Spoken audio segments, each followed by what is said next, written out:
নৈহাটিতে সন্তোষ যাদব খুনের ঘটনায় প্রায় 4 দিন অতিক্রান্ত, এখনো পর্যন্ত মাত্র একজনকে গ্রেপ্তার করা হয়েছে, বাকিরা এখনো অধরা। তারা প্রত্যেকে ভিন রাজ্যে পালিয়ে রয়েছে বলে পুলিশ সূত্রে জানা গিয়েছে। তাদের ধরার জন্য পুলিশ বিহারে একটি টিম পাঠিয়েছে। নৈহাটির তৃণমূল বিধায়ক সনদ দে এই প্রসঙ্গে বলেন, এই খুনের ঘটনা বিজেপি নেতা অর্জুন সিং এর পরিকল্পনা। অর্জুন মানে বিহার, উত্তরপ্রদেশের যোগ আছে। অর্জুন দুষ্কৃতীদের সেখানে কোথাও লুকিয়ে রেখেছে। এই ঘটনায় মোট 12 জনের নামে অভিযোগ দায়ের হলেও এখনো পর্যন্ত গ্রেপ্তার এক। তবে পুলিশ দ্রুত দুষ্কৃতীদের গ্রেপ্তার করবে বলে আশা প্রকাশ করেন তিনি। এখন ব্যারাকপুরের নতুন পুলিশ কমিশনার কত দ্রুত দুষ্কৃতীদের গ্রেপ্তার করতে পারে সেটাই দেখার।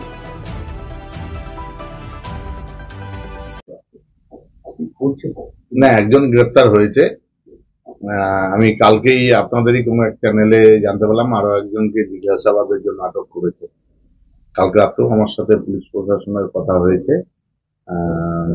আশা করছি 2-1 দিনের মধ্যেই গ্রেপ্তার হবে। পুলিশ সেরকম আমাদের আশ্বাস দিয়েছে। সেটা তো পুলিশ আমাদের বলবে না।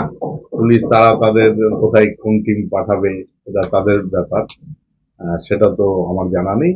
তবে আসামি গ্রেপ্তার হবে আশ্বাস দিয়েছে। গতকাল থানার মাননীয় আইসি আছেন, ওনার সাথে আমার কথা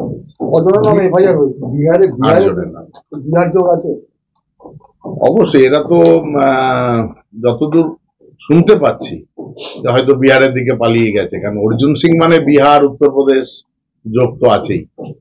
টোটালটাই তো অর্জুন সিং এর পরিকল্পনা। বিহার উত্তরপ্রদেশই অর্জুন সিং কোথাও লুকিয়ে রেখেছে এদের। বলছি যে এই যে যারা বলছেন মূল অভিযুক্ত নয়, সে হচ্ছে যে খুনি তার শালা। হ্যাঁ, মূল অভিযুক্ত তো এখনো ধরা পড়ে না। মূল অভিযুক্ত সবাই।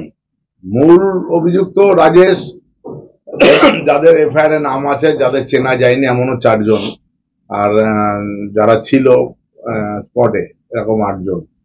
তাদের মধ্যে একজন গ্রেপ্তার হয়েছে। মোট কতজনের নামে এফআইআর হয়েছে? 8 জন এবং অপরিচিত 4 জন। এই অপরিচিত কি বহিরাগত বলে মনে হয়? বহিরাগত অবশ্যই মনে হচ্ছে তাই। যতদূর আছে যে ওরা বহিরাগত, নৈহাটির বাইরের। কারণটা কি যে খুনের কারণটা?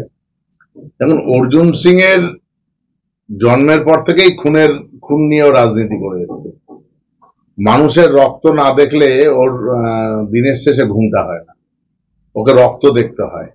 শোনা যাচ্ছে যে খুন হয়েছে সে প্রথমে রাজেশের বাড়িতেই পিস্তল নিয়ে গেছে, তারপরে রাজেশ পিস্তল কিনে নেয়, তারপরে মারধর করে। এটা কি অর্জুন সিং বললো? না, এটা শোনা যাচ্ছে। না, আমি জানি না। একটা কথা শুনুন, পিঁপড়ের ঠোঁটে লিপস্টিক লাগানো যায় এটা বিশ্বাস করবেন, কখনোই অর্জুন সিং এর কথা বিশ্বাস করা যায় না। কেন? আমি মানুষের পর্যায়ে পড়ে না তো। যার মানুষের রক্ত না দেখলে যার ঘুম হয় না, সে মানুষের পর্যায়ে পড়ে না। ছিল, ওই জন্য সে আজকে নেই। সে তো বিজেপিতে যাওয়ার পর আরো যেন সে খুনের রাজনীতি করছে, আরো রক্ত পিপাসু হয়ে ওঠে। দাদা, এখানে কি এই 5 দিন হয়ে গেল, এটা কি পুলিশি নিষ্ক্রিয়তা নয়? না না, একদমই না। পুলিশের মতন চেষ্টা করছে। পুলিশ আশা করছে 2-1 দিনের মধ্যেই জাল গুটিয়ে এনেছে, যতদূর কালকে রাতে আমি শুনতে পেয়েছি। একজন তো গ্রেপ্তার হয়েছে, আরো একজন জিজ্ঞাসাবাদের জন্য আটক হয়েছে। পুলিশ যথাসাধ্য চেষ্টা করছে। চেষ্টা যেটা করছে সেটা পুলিশ অত্যন্ত তৎপর এই বিষয় নিয়ে। 5 দিন হয়ে গেল, তৎপর কোথায়? অবশ্যই তৎপর বলেই গ্রেপ্তার হয়েছে। কোন টিম ভাগ হয়েছে? যেমন এটা তো পুলিশের ব্যাপার, যে পুলিশ কোনো টিম করে কোথাও পাঠিয়েছে কিনা সেটা তো আমি বলতে পারবো না, এটা পুলিশ বলতে পারবে। যে দুটো মোটরসাইকেল নিয়ে তারা অপারেশন চালিয়েছে, সেই দুটো বাইকও কিন্তু এখন আটক। হ্যাঁ, আটক হয়েছে। বাইক আটক হয়েছে আপনার নদিয়া মিলের সামনে 69 বলে যে কোয়ার্টার, সেই কোয়ার্টারে বাইক ফেলে রেখে, এবং ওই বাইকটাতেই রাজেশ ছিল। বাইকটা ওখানে ফেলে রেখে ওরা একটা বাইক শুনেছি লাল রঙের T20 পালসার। আর একটা যেটা ছিল, আর একটা খবর আমি পাইনি এখন। কোনো কারণে তো মনে হয় যে গঙ্গা পেরিয়ে সম্ভাবনা তো থাকে। এদেরকে অবিশ্বাস করার অর্জুন সিং এর যোগ সব দিকে আছে। ও কাকে মার্ডার করে সেই আসামিদের কোন দিক দিয়ে পার করাবে এটা ওই জানে। ওই জন্য বললাম না যে পিঁপড়ের ঠোঁটে লিপস্টিক লাগানো আছে এটা বিশ্বাস করা যায়, অর্জুন সিং এর বিশ্বাস করা যায় না।